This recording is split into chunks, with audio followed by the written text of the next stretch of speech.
আসসালামু আলাইকুম ওরহমতুল্লাহি ওবরকাতুহু। প্রিয় মুসলমান ভাই ও বোনেরা, আজ শুক্রবার 8/8/2025 আমরা সকাল সকালে নামাজে যাব। ছোট্ট একটি হাদিস আপনাদেরকে শোনাবো। হাদিসটি হলো, মৃত্যুর পরে যাদের মাথায় পাথর দ্বারা আঘাত করা হবে এবং ব্যঙ্গে চুরমার করে দেওয়া হবে, তারা কোন ব্যক্তি? আপনারা শুনুন।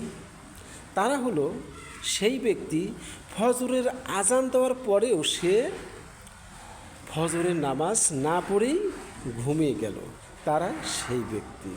এই জন্যে ভাই, আমরা সকলেই 5 ওয়াক্ত সালাত আদায় করব। আল্লাহ পাক যেন আমাদের সবাইকে যেন তৌফিক দান করেন। হাদিস নাম্বার হলো বুখারী 704। আপনারা সবাই দেখবেন, জানবেন, বুঝবেন। আপনি যতটুকু জানেন, আপনার ততটুকুই আপনি মুসলমানের মধ্যে ছড়িয়ে দিবেন, সেই জ্ঞানী। আল্লাহ যেন আপনাদের প্রতি এবং আমাদের প্রতি যেন রহমত নাজেল করে। সবাই ভালো থাকেন, সুস্থ থাকেন। আল্লাহ হাফেজ।